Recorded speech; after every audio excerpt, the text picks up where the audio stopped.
Welcome to SR English Institute. This is R. Salman. Now I am going to tell you close words. Close words are very important for those students who are preparing for competitive exams. मैंने पिछले video lecture में cloze test यानी close words के बारे में बताया था। Close words ये एक दूसरे वर्ड्स के इतने घनिष्ठ होते हैं यानी इतने नज़दीक होते हैं कि एक दूसरे वर्ड्स में अंतर को स्पष्ट करना थोड़ा कठिन होता है। उन्हीं अंतर को स्पष्ट करने के लिए मैं कुछ लाया हूँ क्लोज वर्ड्स, जिन्हें वन बाय वन कर उनके बारीकी से मैं स्पष्ट करूँगा, जो कॉम्पिटिटिव एग्जाम्स में आपके लिए काफ़ी आसान हो जाएगा। ये क्लोज वर्ड्स क्लोज टेस्ट में पूछे जाते हैं। उनमें एक पैसेज दिया जाता है और कुछ खाली स्थान छोड़ दिया जाता है, जिनमें उस पैसेज तथा उनमें दिए गए सेंटेंस के सेंस के अनुसार सटीक के सेंस वाले वर्ड्स को यानी जो बोर्ड्स पर दिए गए वर्ड्स यानी इन वर्ड्स को भरना होता है। तो मैं उन्हीं सेंस को स्पष्ट कर रहा हूँ जो इनमें छिपा होता है, जिनमें स्पष्ट करना थोड़ा कठिन होता है। तो फर्स्ट वन है अबेंडन। अबेंडन का मतलब होता है छोड़ना। छोड़ना तो इसके अलावा भी ये वर्ड्स यानी टोटल 7 वर्ड्स है, सभी वर्ड्स का मतलब होता है छोड़ना ही। तो अंतर क्या है, इनमें क्या क्या है एक दूसरे के साथ, जिनको स्पष्ट मैं कर रहा हूँ कि पहला जिनमें है अबेंडन। तो अबेंडन का प्रयोग कब किया जाता है? अबेंडन का प्रयोग यानी इसमें सेंस होता है कि ये किसी व्यक्ति को छोड़ना या किसी वस्तु को छोड़ना या किसी अधूरे काम को छोड़ना या कोई काम को करने की जो जिम्मेवारी होती है उसको छोड़ देना, यानी बीच में ही छोड़ देना, या कोई उद्देश्य से हम कोई काम को कर रहे हैं उसे बीच में ही यानी छोड़ देना, अधूरा रखना। तो ऐसे कार्य को करने में इस वर्ड्स का प्रयोग किया जाता है उस कार्य को बताते वक्त, यानी कि इसको नोट कर लें। किसी व्यक्ति, वस्तु, अधूरे कार्य या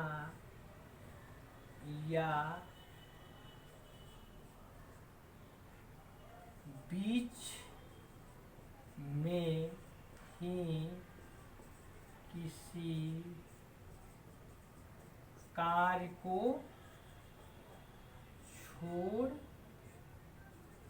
छोड़ना या छोड़ देना। ऐसे वक्त अबेंडन जैसे वर्ड का इस्तेमाल किया जाता है, जैसे the baby has been abandoned its mother, यानी बच्चा को अपने माँ बाय इट्स मदर, यहाँ बाय के इस्तेमाल करें, बच्चा को अपने माँ के द्वारा उसे छोड़ दिया गया या छोड़ा जा चुका है। यानी कि यहाँ पर जिम्मेदारी जो थी मदर की थी, लेकिन वो क्या की कि वो बच्चे को छोड़ दी। तो ऐसे स्थिति में अबेंडन जैसे वर्ड का इस्तेमाल किया जाता है।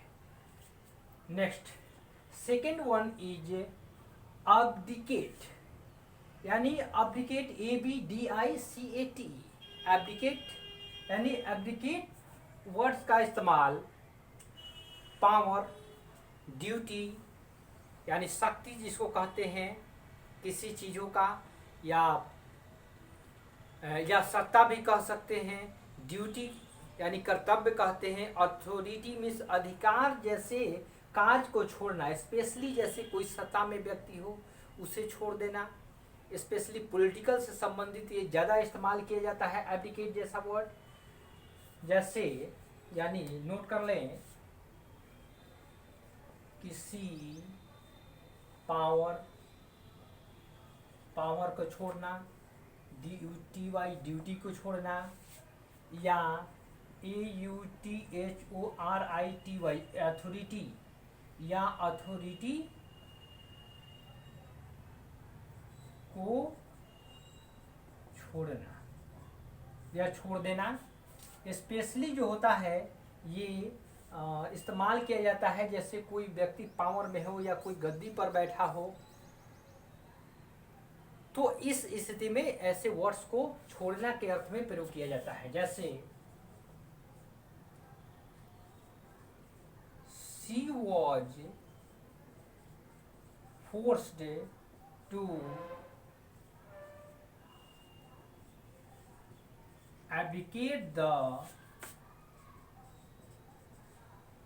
throne of Spain, यानी कि उसे स्पेन की गद्दी से छोड़ने के लिए दबाव दिया गया। तो ऐसे वर्ड्स का इस्तेमाल हम लोग स्पेन का गद्दी यानी कि ये सत्ता से संबंधित है, यानी ऐसे स्थिति में हम लोग पावर, ड्यूटी, अथॉरिटी को छोड़ना के सेंस में इस्तेमाल करते हैं।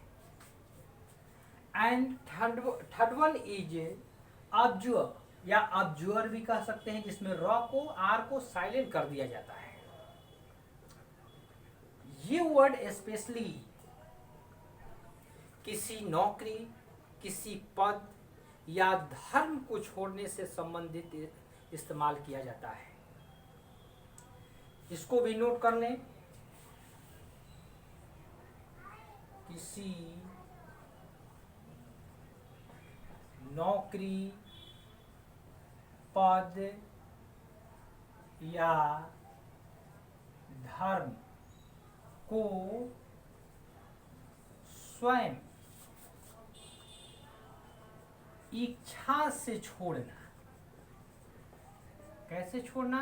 तो स्वयं की इच्छा से, न कि कोई किसी के दबाव में आकर के, यानी स्वयं वो अपने किसी पद, नौकरी में हो तो नौकरी को छोड़ दिया, तो ऐसे जगह पर हम लोग इस्तेमाल करेंगे अब्जूअर, ABJURE, या पद का इस्तेमाल करते हैं, या धर्म के स्थिति में यानी धर्म को छोड़ने के वक्त अब्जूअर जैसे वर्ड का इस्तेमाल करते हैं।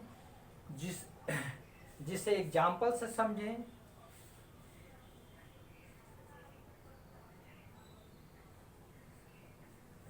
he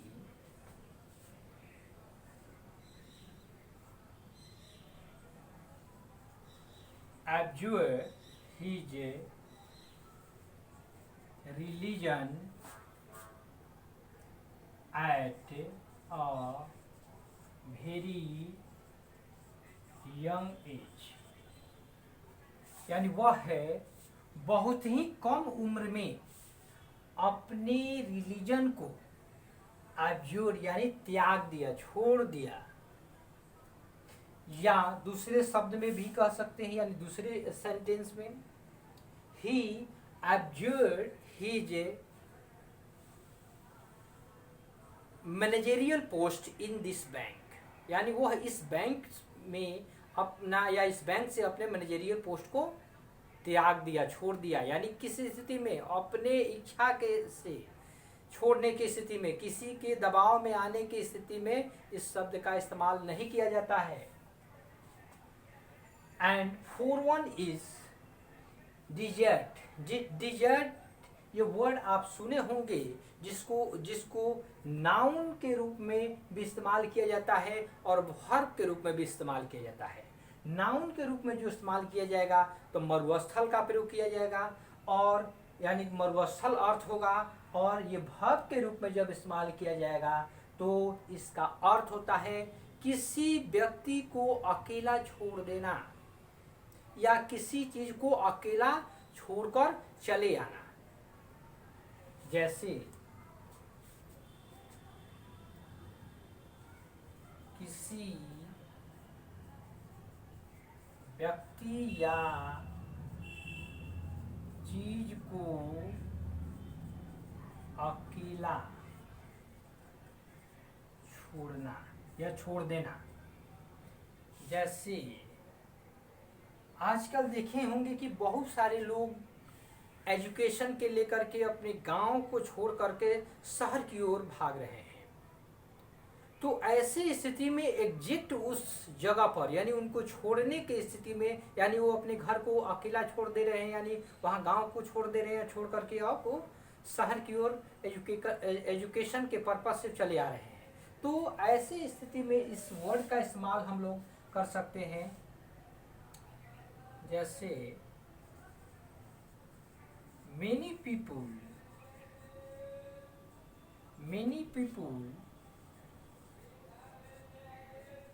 deserted the countryside and moved to town। यानी ये कह रहा है कि बहुत सारे लोग जो कौन सी साइड का मतलब देहाती इलाका, गांव गैराना कह सकते हैं, उसको छोड़ करके यानी त्याग दिए और मूव टू टाउन, और टाउन की ओर चले गए यानी मूव कर गए। तो ऐसे स्थिति में इस वर्ड यानी कि डिजर्ट जैसे वर्ड का इस्तेमाल किया जाता है। एंड हाइपोन इज फर्स्ट वेयर, र का इस्तेमाल आप कर भी सकते हैं, यानी कि आप उच्चारण में कर भी सकते हैं, नहीं भी कर सकते, क्योंकि अमेरिकन इंग्लिश में र को उच्चारण किया जाता है। यानी ऐसे में र का उच्चारण करेंगे र करते हैं, र यानी फर्स्ट वेयर। या यदि इसका ब्रिटिश इंग्लिश में इस्तेमाल करेंगे, यानी कि किसी वर्ड्स के अंत में यदि आर आए तो ब्रिटिश इंग्लिश में उसका उच्चारण नहीं किया जाता है, जबकि अमेरिकन इंग्लिश में किया जाता है रा का नाम से, रा का नाम से। जैसे डॉक्टर, तो ये रा कह रहे हैं हल्का, तो ऐसे में वो अमेरिकन हो जाता है।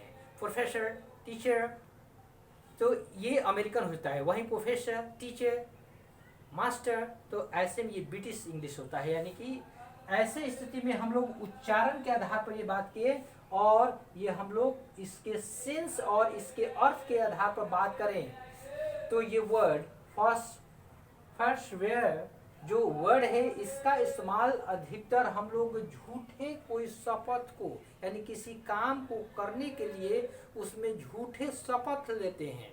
तो ऐसे वक्त जब झूठे यानी कि ऐसे शपथ ले लेते हैं कि मैं ये काम निश्चित रूप से करूँगा, लेकिन वो काम को करते नहीं हैं, तो ऐसे वक्त यानी कि इस वर्ड का इस्तेमाल किया जाता है। यानी झूठा शपथ लेने यानी छोड़ना, ये ले करके उस काम को छोड़ देने के अर्थ में इसका इस्तेमाल किया जाता है। इसको ये भी कह सकते हैं शपथ पूर्वक किसी कार्य को छोड़ना, यानी कसम भी कह सकते हैं। यानी कि टू लीव, LIV ने लीव में रहना होता है, LIV लीव में छोड़ना, to leave violation of pledge.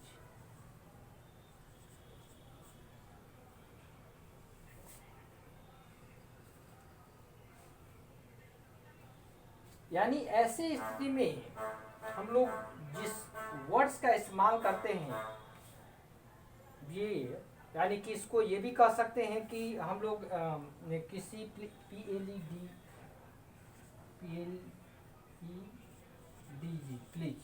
Please में शपथ पूर्वक किसी वायलेशन को यानी उल्लंघन होता है, यानी कि शपथ को उल्लंघन कर छोड़ने के अर्थ में होता है इसका इस्तेमाल। तो इस वर्ड्स को एग्जाम्पल के रूप में यदि ले हम लोग, तो जैसे माई फादर आर है decided to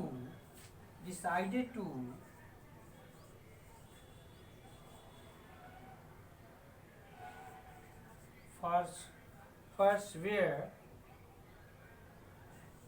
wine on New Year, यानी कि इसका अर्थ हुआ कि मेरे पिताजी नए साल पर शराब को छोड़ने के लिए, यानी कि झूठे शपथ लेते हैं, यानी झूठे शपथ या शपथ पूर्वक छोड़ने के लिए निर्णय बनाते हैं, यानी ये झूठे शपथ लेकर के ये, यानी झूठे शपथ लेते हैं शराब को छोड़ने के लिए, यानी कि वो छोड़ते नहीं हैं। तो ऐसे स्थिति में इन वर्ड का फर्स्ट वेयर का इस्तेमाल किया जाता है जब हम झूठा शपथ लेते हैं, झूठा कसम खाते हैं। नेक्स्ट, फर्सेक। फर्सेक फर्सेक जब फर्सेक का इस्तेमाल यानी कि इस वर्ड का उच्चारण करते हैं, स्पेशली इस शब्द का अर्थ है किसी व्यक्ति को छोड़ना के अर्थ में होता है, किसी स्थान को छोड़ना के अर्थ में होता है, किसी कंफर्ट लाइफ को छोड़ना के अर्थ होता है, किसी महंगे लाइफ यानी लग्जरियस लाइफ को छोड़ने के अर्थ में इसका इस्तेमाल किया जाता है, किसी बैड हैबिट को छोड़ने के अर्थ में इसका इस्तेमाल किया जाता है। तो लिख सकते हैं किसी व्यक्ति, स्थान,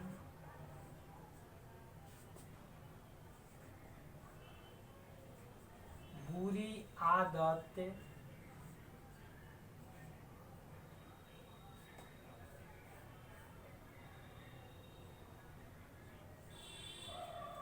आनंद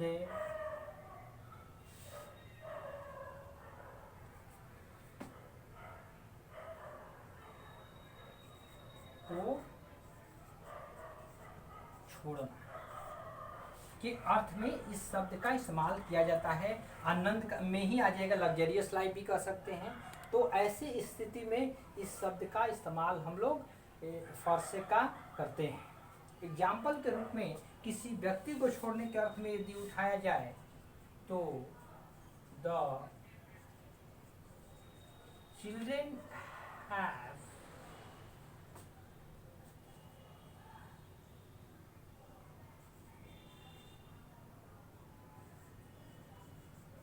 forsaken the teacher। बच्चा यानी बच्चे जो है शिक्षक को छोड़ चुके थे या छोड़ चुके हैं, यानी कि इस अर्थ में, यानी कि हो सकता है कोई कारण होगा या पढ़ाई समझ में नहीं आता होगा, यानी कोई ना कोई कारण होगा जिससे उनको छोड़ने के अर्थ में ये प्रयोग किया गया है। तो लास्ट वन जो वर्ड है वो 7 है, रिनाउंस। रिनाउंस रिनाउंस जिसको वर्ड का उच्चारण हम लोग करते हैं, ये यानी ये इस वर्ड का प्रयोग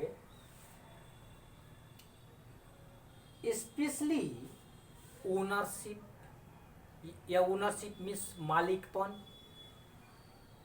या पोसेशन, किस चीज पर अधिकार यानी अधिकार के, या क्लेम, क्लेम यानी कि दावा करने के अर्थ में, यानी जब हम किसी वस्तु को किसी पर हम दावा करते हैं कि वो मेरी वस्तु है, या उस पर अधिकार की बात करते हैं, या उसको हम लोग क्लेम करने की बात करते हैं कि वो वस्तु मेरी है, या उस किसी पर हमें विशेष अधिकार होता है, उसको मैं उस वस्तु पर अधिकार जमाते हैं कि वो मेरी है। तो ऐसी वस्तु को जब छोड़ने की वक्त यानी कि उसे त्यागने की बात आती है तो उस वक्त रिनॉन्स जैसे वर्ड का इस्तेमाल किया जाता है।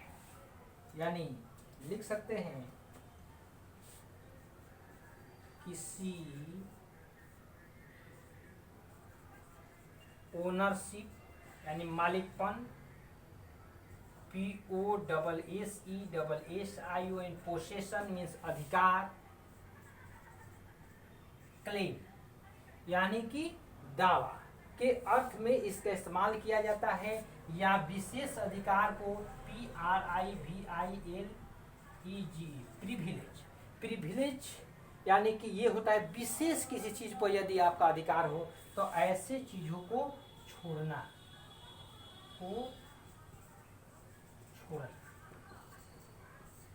के अर्थ में इस शब्द का इस्तेमाल किया जाता है। आप मीनिंग लिख लें। ओनरशिप मीन्स मालिकपन, पोसेशन मीन्स अधिकार, क्लेम CLAIM तो यानी दावा किसी चीज पर, यानी दावा, और प्रिविलेज यानी विशेष अधिकार को छोड़ने के अर्थ में आपको रिनाउंस जैसे वर्ड का इस्तेमाल किया जाता है।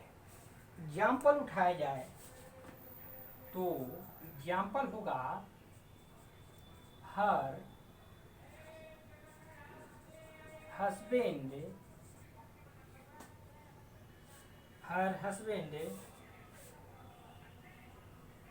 Are renounced his claim to the family house।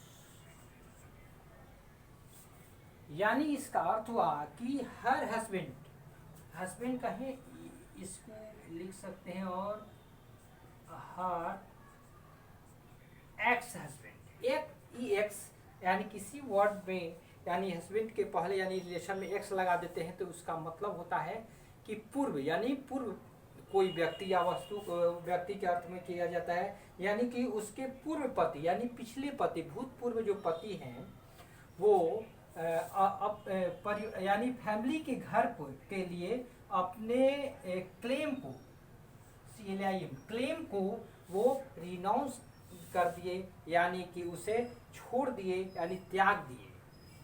तो दैट्स ऑल। यदि आपको वीडियो पसंद आया हो तो इसे लाइक, सब्सक्राइब तथा शेयर करना न भूलें, और साथ ही कमेंट छात्र अवश्य करें ताकि कोई भी बात समझ में नहीं आया हो तो उस कमेंट के माध्यम से मैं प्रत्येक छात्रों के कमेंट पर जवाब दे सकूं। और साथ ही इसके पहले वाली वीडियो यानी लेक्चर को यदि सुनना हो तो डिस्क्रिप्शन बॉक्स में उसको लिंक दिया गया है, उस लिंक को पर जाएं और सारा वीडियो आपको मिल जाएगा, क्योंकि इसके पहले भी एक क्लोज टेस्ट पर दिया गया है वीडियो, और भी बहुत सारा ग्रामेटिकल आपको वीडियो लेक्चर मिल जाएंगे, तो जो आपको पढ़ने में काफ़ी आसान होगा, चाहे किसी लेवल का एग्ज़ाम की तैयारी आप क्यों न करते हों। तो thanks for watching this video.